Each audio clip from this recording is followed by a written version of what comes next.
பிதாவாகிய தேவனாலும் கர்த்தராகிய இயேசு கிறிஸ்துவின் நாமத்தினால் உங்களுக்கு கிருபையும் சமாதானம் உண்டாவதாக. நாம் இன்று தெரிந்து கொள்ளப்பட்ட பாடம் என்னவென்றால் நீதிமொழிகள் 14:26. கர்த்தருக்கு பயப்படுகிறவனுக்கு திட நம்பிக்கை உண்டு, அவன் பிள்ளைகளுக்கும் அடைக்கலம் கிடைக்கும். கர்த்தருக்கு பயப்படுகிறவனுக்கு திட நம்பிக்கை உண்டுங்க, அவனுடைய பிள்ளைகளுக்கு அடைக்கலம் கிடைக்கும் என்பது வேதத்திலிருந்து பார்க்குறோங்க. யார் கர்த்தருக்கு பயந்து திட நம்பிக்கையாக இருந்தார்கள், யாருடைய பிள்ளைகளுக்கு அடைக்கலம் கிடைச்சிச்சு? இது நம் வேதத்திலிருந்து பார்க்கும் பொழுது, நம் முன்பிதாக்களுடைய வாழ்க்கையை நாம் தியானிக்கும் பொழுது நாம் வாசிக்க கேட்ட வண்ணமாய் அதன் அடிப்படையாக ஆதியாகும் 22ஆம் அதிகாரம் 2ஆம் வசனத்தை வாசிக்க கேட்பங்க.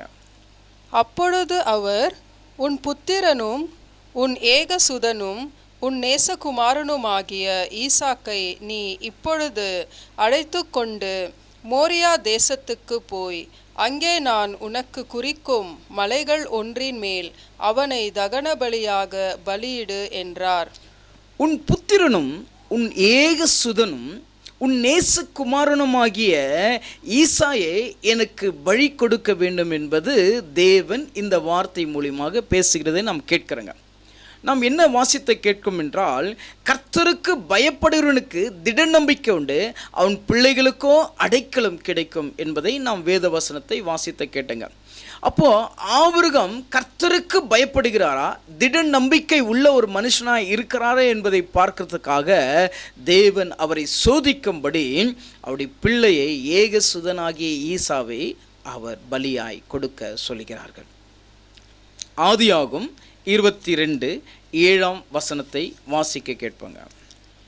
அப்பொழுது ஈசாக்கு தன் தகப்பனாகிய ஆபிரகாமை நோக்கி, என் தகப்பனே என்றான். அதற்கு அவன், என் மகனே, இதோ இருக்கிறேன் என்றான். அப்பொழுது அவன், இதோ நெருப்பும் கட்டையும் இருக்கிறது, தகன பலிக்கு ஆட்டுக்குட்டி எங்கே என்றான். பாருங்க, ஆபிரகாமோடு தன் மகன் பேசி கொண்டிருக்கிறதை இங்கே வேதவசனத்தில் நாம் வாசிக்கிறோங்க. கர்த்தருக்கு பயப்படுகிறவனுக்கு திட நம்பிக்கை உண்டுங்க. அப்போது ஆபிரகாம் வாழ்க்கையில் அவர் கர்த்தருக்காக பயப்படுகிறாரா, அந்த திட நம்பிக்கை உள்ளவராக இருக்கிறாரா தேவனை சார்ந்து என்பதை இந்த இடத்துல நாம் பார்த்து கொண்டிருக்கிறாங்க. அப்போது ஈசாக்கு ஆபிரகாமோடு பேசுகிறதை நம்ம இப்பொழுது வேதவசனத்தினால் வாசிக்க கேட்டாங்க. அப்போது வேதவசனத்தில் வாசிக்க கேட்கும் பொழுது ஈசாய் தன் தகப்பனை பார்த்து கேட்கிறார், கட்டையும் நெருப்பும் இந்த இடத்தில் இருக்கிறது, பலி கொடுக்க ஆட்டுக்குட்டி எங்கே என்பதை அவர் கேட்கிறாருங்க. அப்போது ஆபிரகாம் அவரோடு பேசுகிறாருங்க. ஆதியாகும் 22:8. அதற்கு ஆபிரகாம், என் மகனே, தேவன் தமக்கு தகன பலிக்கான ஆட்டுக்குட்டியை பார்த்து கொள்வார் என்றான். பாருங்க, தேவன் அவர் கூறிய ஆட்டுக்குட்டியை அவர் பார்த்து கொள்வார் என்று எப்படி ஒரு விசுவாசத்தோடு தன் மகனோடு பேசுகிறதை நாம் அங்கே பார்க்கிறோங்க. என் அன்பு சகோதர சகோதரிகளை, இந்த வார்த்தைகளை கேட்கிற நாமும் கர்த்தருக்கு பயப்படுகிறவர்களாக அந்த திட நம்பிக்கை உள்ளவர்களாக இருக்கிறோமா? ஆபிரகாம் தேவனோடு சஞ்சரித்து கொண்டு இருந்தாருங்க, ஆனால் அவர் தேவனுக்கு பயந்து திட நம்பிக்கை உள்ளவர்களாக இருந்தார். எப்படி இருந்தார் என்பது ஆதியாகும் 22:11-12. அப்பொழுது கர்த்தருடைய தூதனானவர் வானத்திலிருந்து, ஆபிரகாமே, ஆபிரகாமே என்று கூப்பிட்டார். அவன், இதோ அடியேன் என்றான். அப்பொழுது அவர், பிள்ளையண்டான் மேல் உன் கையை போடாதே, அவனுக்கு ஒன்றும் செய்யாதே, நீ அவனை உன் புத்திரன் என்றும் உன் ஏகசுதன் என்றும் பாராமல் எனக்காக ஒப்பு கொடுத்தபடியினால் நீ தேவனுக்கு பயப்படுகிறவன் என்று இப்பொழுது அறிந்திருக்கிறேன் என்றார். பாருங்க, தேவன் ஆபிரகாமோடு பேசுகிறதை இந்த வார்த்தைகள் மூலியமாய் நாம் கேட்டங்க. ஆபிரகாம் தன் பிள்ளையை பலி கொடுக்கத்தக்கதாக மலை மேலே கொண்டு போகும் பொழுது அவர் எல்லாவற்றையும் ஆயத்தம் செய்து தன் மகனை படுக்க வைத்து பலி கொடுக்கும் பொழுது, அவர் கையிலிருந்து பட்டயத்தினால் அவரை எடுக்கும் பொழுது தெய்வ தூதர் அந்த கையை பிள்ளையான் மேல் போடாதே என்று சொல்கிறார்கள். பாருங்க, தேவனுக்கு பயந்து திட நம்பிக்கையாய் இருக்கிற மனுஷனுக்கு அவருடைய பிள்ளைகளுக்கும் அடைக்கலம் கிடைக்கும் என்பதை வேத வசனத்தை வாசித்த கேட்டங்க. கர்த்தருக்கு பயப்படுகிறவனுக்கு திட நம்பிக்கை உண்டு. அப்போ ஆபிரகாம் கர்த்தருக்கு பயந்து திட நம்பிக்கையாய் இருக்கிறார். பாருங்க எப்படி இருக்கிறார்னா, தேவன் அவருடைய நேசகுமாரனாகிய ஈசாயை பலியை கேட்டாருங்க. அவர் முழுமையாய் தேவனுக்குரியதை சிந்தித்ததினால அவர் கர்த்தருக்கு பயந்து திட நம்பிக்கையாய் உள்ளவராய் இருந்து அவர் பிள்ளையை பலி கொடுக்கத்தக்கதாக கொண்டு போனாருங்க. அப்போ கத்தியை பிள்ளை அண்டன் மேல் போடும் பொழுது தேவ தூதர்கள் அவர் மதில் நிலை கொண்டு கையை பிள்ளை அண்டன் மேல் போடாதே என்று சொல்றார். அப்பொழுது ஆபிரகாம் தன் பிள்ளையின் மீது அதை செய்யாதபடிக்கு தேவன் செய்த அந்த அனுகிரகத்தை அந்த இடத்தில் அவர் உணர்ந்து தேவனை மகிமைப்படுத்துகிறாருங்க. கர்த்தருக்காக அவர் எப்பொழுது அவரை முழுமையாய் ஒப்பு கொடுத்தாரோ அப்பொழுது தேவன் சொல்றார், நீ கர்த்தருக்கு பயந்தவன் என்று சொல்றாருங்க. அப்போ கர்த்தருக்கு பயப்படுகிறவனுக்கு திட நம்பிக்கை உண்டுங்க. அப்போ தேவனே முழுமையாய் ஆபிரகாம் சார்ந்ததுனால அவனுடைய பிள்ளைகளுக்கு அடைக்கலம் கிடைச்சிச்சுங்க. தேவனுடைய பார்வையில் தன் பிள்ளைகளுக்கு அடைக்கலம் கிடைத்து, நீங்கள் அதே அதிகாரத்தில் 15, 16, 17, 18 வாசிக்க கேட்டீர்கள் என்றால் தேவன் அவர்களை ஆசீர்வதித்து பெருக செய்து அந்த இடத்திலிருந்து அவர்களை அனுப்புகிறதை நாம் பார்க்கிறோங்க. என் அன்பு சகோதர சகோதரிகளே, நீங்களும் கர்த்தரை விசுவாசிக்கிறீர்கள் என்றால், நீங்களும் கர்த்தரை நம்பிக்கொண்டு இருக்கிறீர்கள் என்றால் கர்த்தருக்கு பயந்து திட நம்பிக்கையாய் இருக்க வேண்டும் என்பது ஆபிரகாம் மூலமாக தேவன் இன்று நம்மளோடு பேசுகிற இந்த வார்த்தைகளை கேட்கிறேங்க. என்னுடைய விசுவாசத்தில் திட நம்பிக்கை உண்டா? நான் தேவனை சார்ந்திருக்கிற நான் தேவனுக்குரிய அந்த பயபக்தியின் வாழ்க்கைக்குள் நான் உண்மையாய் நிலை கொண்டு இருக்கிறேனா? அப்படி கர்த்தருக்கு பயப்படுகிற மனுஷன் திட நம்பிக்கையாய் இருப்பாங்க. நம்முடைய வாழ்க்கையிலும் இப்படிப்பட்ட அநேக விதமான கசப்புகள், வேதனைகள், சஞ்சலங்கள் எல்லா விதமும் நம்மளை சூழ்ந்து வருங்க.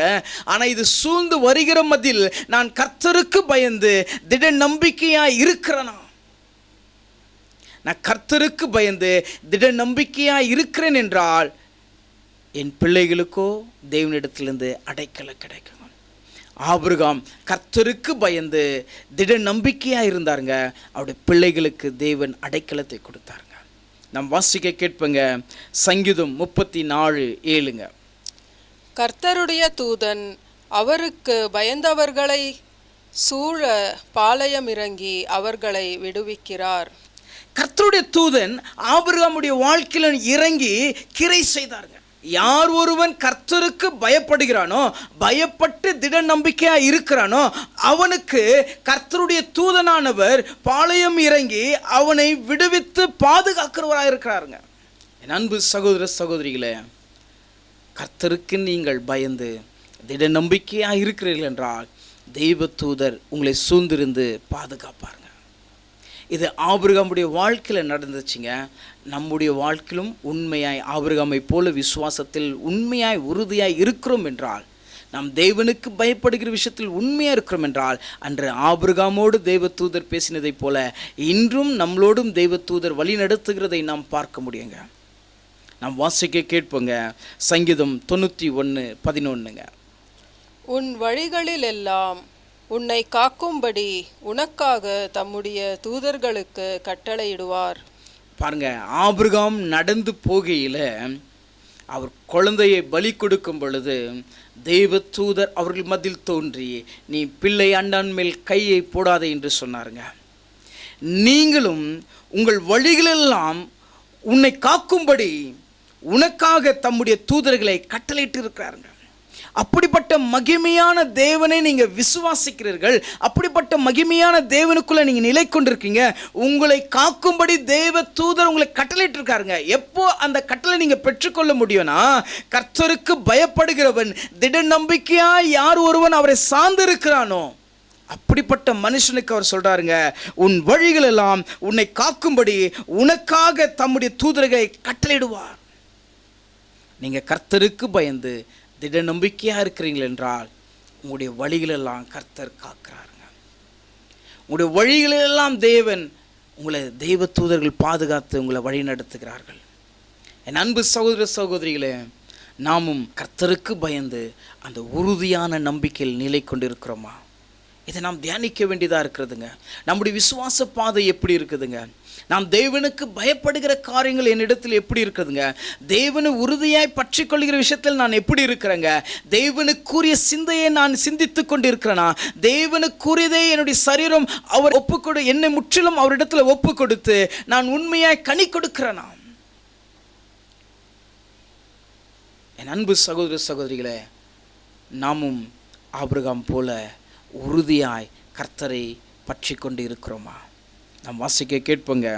நீதிமொழிகள் 3:6 உன் வழிகளில் எல்லாம் அவரை நினைத்துக்கொள், அப்பொழுது அவர் பாதைகளை செவ்வைப்படுத்துவார். பாருங்க, ஆபிரகாம் அவருடைய வழிகளெல்லாம் தேவனையே தெரிந்து கொண்டாருங்க. அதனால அவருடைய வழியெல்லாம் கர்த்தர் செவ்வைப்படுத்தினாருங்க. நம்முடைய வழிகளெல்லாம் நாம் யாரை தெரிந்து கொண்டிருக்கிறோங்க? கர்த்தரை தெரிந்து கொண்டு இருக்கிறோம் என்றால் உங்களுடைய வழியும் தேவன் சபைப்படுத்துவாருங்க. நீங்கள் உண்மையான தேவனை தொழுது கொண்டிருக்கிறதுனால, நீங்கள் உண்மையான வழிக்குள் நடந்து போய் கொண்டிருக்கிறீர்கள் என்றால் உங்களுடைய வழிகளிலே தேவன் சபைப்படுத்துகிறாருங்க.